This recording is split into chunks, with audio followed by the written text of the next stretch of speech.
Chaque matin, vous êtes les premiers à tout savoir sur la télé, même si vous ne l'avez pas regardé, même au salon de l'agriculture. On va commencer par les audiences d'hier soir. On vient de récupérer les chiffres sur nos smartphones. Je vous donne le podium avec TF1 encore une fois battu en prime time. Ça arrive de plus en plus souvent. On observe un vrai changement en ce moment.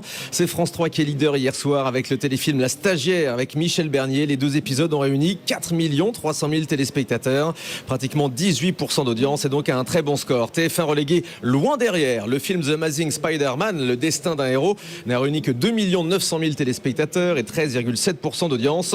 Du coup, TF1 est à touche-touche avec M6 qui propose un nouveau numéro de Maison à vendre avec Stéphane Plaza qui a réuni 2 800 000 téléspectateurs, 12% d'audience. Enfin, pour fermer la marche, on trouve France 2 qui proposait hier soir Tout le monde joue avec ses émotions. Nagui et Michel Simès étaient aux commandes. Petit succès pour cette émission, 2,5 millions de téléspectateurs seulement, 11,6% d'audience. Pascal de Calais n'a pas du tout été convaincu sur le télérépondeur. Je tombe sur Tout le monde joue avec ses émotions sur France 2. Et au bout de 10 minutes, c'est plutôt Nagui et Simès jouent avec mes nerfs. Nul, pas de rythme, sans intérêt. La séquence qui se déroule sous mes yeux propose de retrouver les 2 émotions représentées sur un visage coupé en 2. Pour moi, ce sera plutôt affligé en haut et consterné en bas. Et ben voilà, donc les émotions de cet auditeur sur le télérépondeur. Tout de suite, les autres chiffres avec Guillaume Janton. Quelle chaîne dépasse le million de téléspectateurs hier soir ? 2 chaînes atteignent le million hier soir. Arte, tout d'abord, qui proposait un documentaire historique consacré à Lénine. Et puis C8 avec le film The American.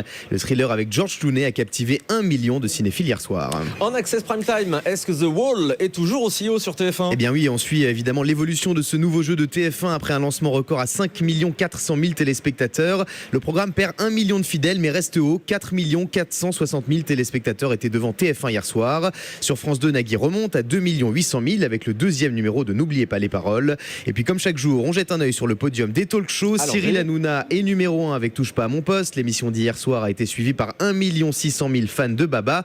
Yann Barthès est 2e. Vous étiez 1 200 000 à décrypter l'actualité avec l'équipe de Quotidien sur TMC hier soir. Ils sont là d'ailleurs, l'équipe de Quotidien. On a croisé Hugo Clément tout à l'heure sur le salon de l'agriculture. Eh bien on les salue. Et puis 3e, Anne-Sophie Lapix sur France 5. 1 100 000 Français ont regardé C'est à vous avec une programmation exceptionnelle hier, comme vous l'avez noté sur notre télérépondeur.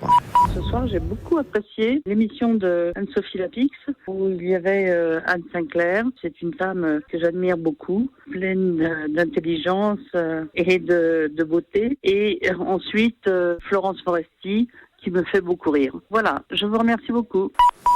Et ben voilà, compliment pour Anne-Sophie Lapix et son équipe. Je vous ai que TF1 avait été battu hier soir donc par France 3 et même par M6 sur la fameuse cible des responsables des achats. Je vous le disais, il y a une vraie tendance en ce moment, TF1 en difficulté, même en prime time. M6 était leader de la soirée sur cette fameuse cible des femmes responsables des achats. Merci beaucoup Guillaume.